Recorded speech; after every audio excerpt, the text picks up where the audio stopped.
નવા દ્રષ્ટિકોણવાળી શિબિર જામનગરમાં પહેલીવાર યોજાવાની છે, જેની તારીખ 11 થી 16 એપ્રિલ છે. રોજ સવારે 6 થી 8 વાગ્યા સુધી આ શિબિરનો કાર્યક્રમ છે. આ નિઃશુલ્ક શિબિર છે અને આની એક ટેગલાઇન છે કે પ્રવચન નહીં પણ પ્રયોગ. આ સંસ્થાનું નામ સન ટુ હ્યુમન ફાઉન્ડેશન છે, જેના સૂત્રધાર પૂજ્ય પરમ આલયજી છે, જે છેલ્લા 30 વર્ષથી આ પ્રયોગોની બારેમાં સાધના કરી, એમનું રિસર્ચ કર્યું અને પછી એક નિસ્વાર્થ ભાવથી આપણને બધાને આ પરોસવાના છે. આ શિબિરના માધ્યમથી લાખો લોકોના જીવનમાં પ્રકાશ આવ્યો છે.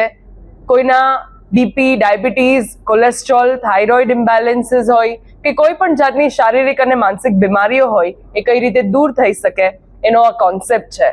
અમે છેલ્લા 15 દિવસથી જામનગરમાં આવી ગયા છીએ. અમારી પૂરા દેશથી, અલગ અલગ શહેરોથી, અલગ અલગ રાષ્ટ્રોથી અમારી જેવા યુવાનો આવ્યા છે અને આખા જામનગરને જગાવવાનો ભાવ રાખ્યો છે. એક એક ઘર સુધી આ મેસેજ પહોંચે કે આવી એક નવા દ્રષ્ટિકોણવાળી શિબિર થવાની છે, જેનાથી કોઈનું જીવન ચેન્જ થઈ શકે એમ છે.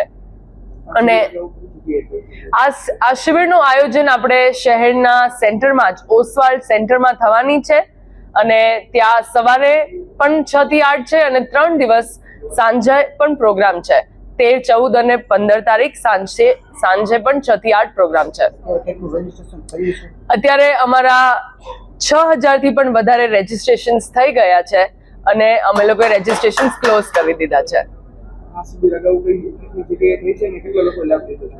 આ શિબિર એમ તો વિશ્વના હરેક અલગ અલગ જગ્યાએ થઈ છે અને 10,000 થી પણ વધારે આવી નિઃશુલ્ક શિબિરોનું આયોજન થઈ ચૂક્યા છે. પણ ભારતમાં અગર જોઈએ તો દિલ્હી, મુંબઈ, કોલકાતા, જોધપુર, જયપુર, રાજસ્થાન એક પણ એવો સ્ટેટ બાકી નથી રહી ગયો. અને ગુજરાતમાં જ અગર આપણે જોઈએ તો ભાવનગર, સુરત, આણંદ, અમદાવાદ, રાજકોટ અને હવે જામનગર થવાની છે. એની પછી બરોડા અને મોરબી, ગાંધીનગર પણ થશે.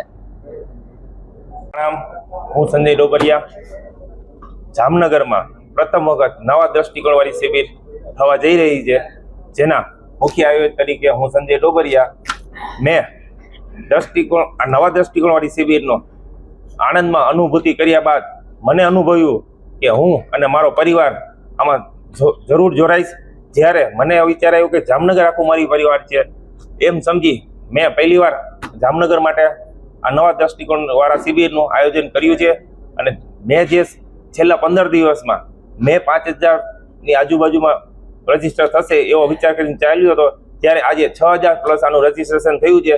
તો છેલ્લા 15 દિવસમાં જામનગરના પરિવારોએ મને પૂરો સહયોગ આપ્યો છે, જેથી મને લાગી રહ્યું છે કે આવા આયોજનો હર વખતે થાય, આવતા વખતે પણ થશે એવો મને ભાવ છે.